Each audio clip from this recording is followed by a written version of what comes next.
আসসালাম। আপু কেমন আছেন? ভালো আছি, আপনি কেমন আছেন? জি আলহামদুলিল্লাহ, আমি অনেক ভালো আছি। তো আপু আপনার নামটা কি? আমার নাম সাদিয়া। ও, আপনার হোম ডিস্ট্রিক্ট? জামালপুর শস্যবাড়ি। জামালপুর সরিষাবাড়ি। তো আপনার পরিবারে কে কে আছে? আমার কেউই নেই, বাবা মা কেউই নেই। আপনার বাবা মা ভাই বোন কেউ নেই? না, ও, আমি একাই। তো আপনার কি বিয়ে শাদী হয়েছে? না, বিয়ে শাদী হয় নাই না? তো আপনার বয়সটা কতটুকু? বয়স কত চলে? 22। 22 বছর। তো 22 বছর বয়স হয়ে গেছে, এখন আপনি বিয়ে শাদী হয় নাই, আপনার চেহারাটাও অনেক সুন্দর। তো অনেক ছেলেরা আপনাকে কোনো প্রস্তাব দেয় নাই, প্রেম করতে চায় নাই? দিছিল যৌতুকের জন্য, হয়নি।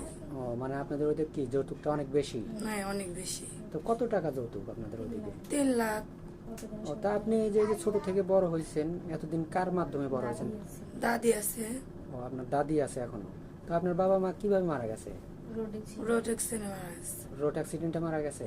ও, তো আপনি তখন কতটুক ছিলেন? আমি অনেক ছোট, 5 বছর ছিল। ও, 5 বছর বয়স না? তো এখন আমাদের এই মূলত যে আমাদের এই ক্যামেরার সামনে আসছেন, কিসের জন্য আসছেন? কোনো সাহায্য সহযোগিতার জন্য নাকি একটা বিয়ে শাদীর জন্য, ভালো মনের মানুষ? আমার একটা ভালো মনের মানুষ সারা জীবনের জন্য দরকার, সেই জন্য এসেছি। ও আচ্ছা, মানে আপনি একটা মনের মানুষের জন্য আসছেন, বিয়ে শাদী করতে আসছেন। জি। তো আপনার শিক্ষাগত যোগ্যতা কতটুকু? লেখাপড়া কতটুকু করছেন? এসেছি। এসএসসি পর্যন্ত লেখাপড়া করছেন?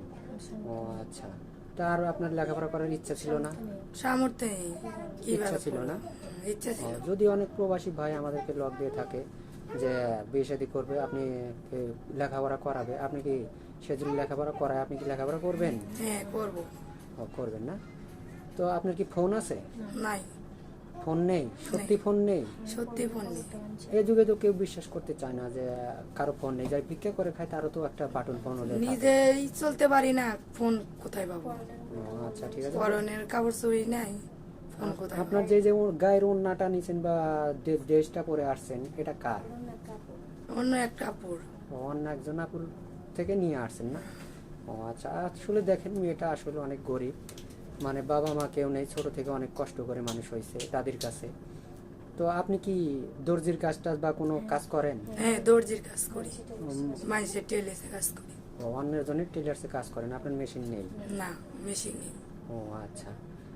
তো এখন অনেক প্রবাসী ভাই আমাদের লগ দিয়ে থাকে, একটা বউ আছে তার, বা ওয়াইফ আছে, বা আপনার একটা বাচ্চা আছে, তারপরে আর একটা বিয়ে করতে চাচ্ছে। আপনি কি এমন ছেলে হলে বিয়ে শাদী করবেন? হ্যাঁ, করব, কিন্তু সমস্যা নাই, কিন্তু ভালো মনের মানুষের দরকার। জি, বুঝতে পারছি। তো ধরেন আপনার কেমন বয়স হলে পারে আপনার চলে? সমস্যা নাই, যেরকম বয়স হোক। মানে মানুষটা ভালো হতে হবে না? মানুষটা ভালো হতে হবে। মানুষের মনটা যেন ভালো হয়, ভালো হয়, আপনাকে যেন ঠিক মতো খেয়াল নেয়, এটাই নাকি? এটাই। হ্যাঁ। ও আচ্ছা। তো দর্শক, আসলে কারো জীবন কাহিনী 2-4 মিনিটে শেষ করা যায় না। তা আসলে আপনার ফোন নেই? আসলে ফোন নেই। ও আচ্ছা, ঠিক আছে। আপনারা শুনতে পারলেন, মেয়েটার আসলেও কোনো ফোন নেই। তো আমাদের নাম্বার দেওয়া থাকবে, মানে ইউটিউব কর্তৃপক্ষের নাম্বার দেওয়া থাকবে। কেউ ভিডিও কল দেবেন না, অডিও কল দেবেন। ভিডিও কল দিলে ব্লক করতে বাধ্য থাকবো। ভালো থাকবেন, সুস্থ থাকবেন, এই বলে শেষ করছি। আল্লাহ হাফেজ।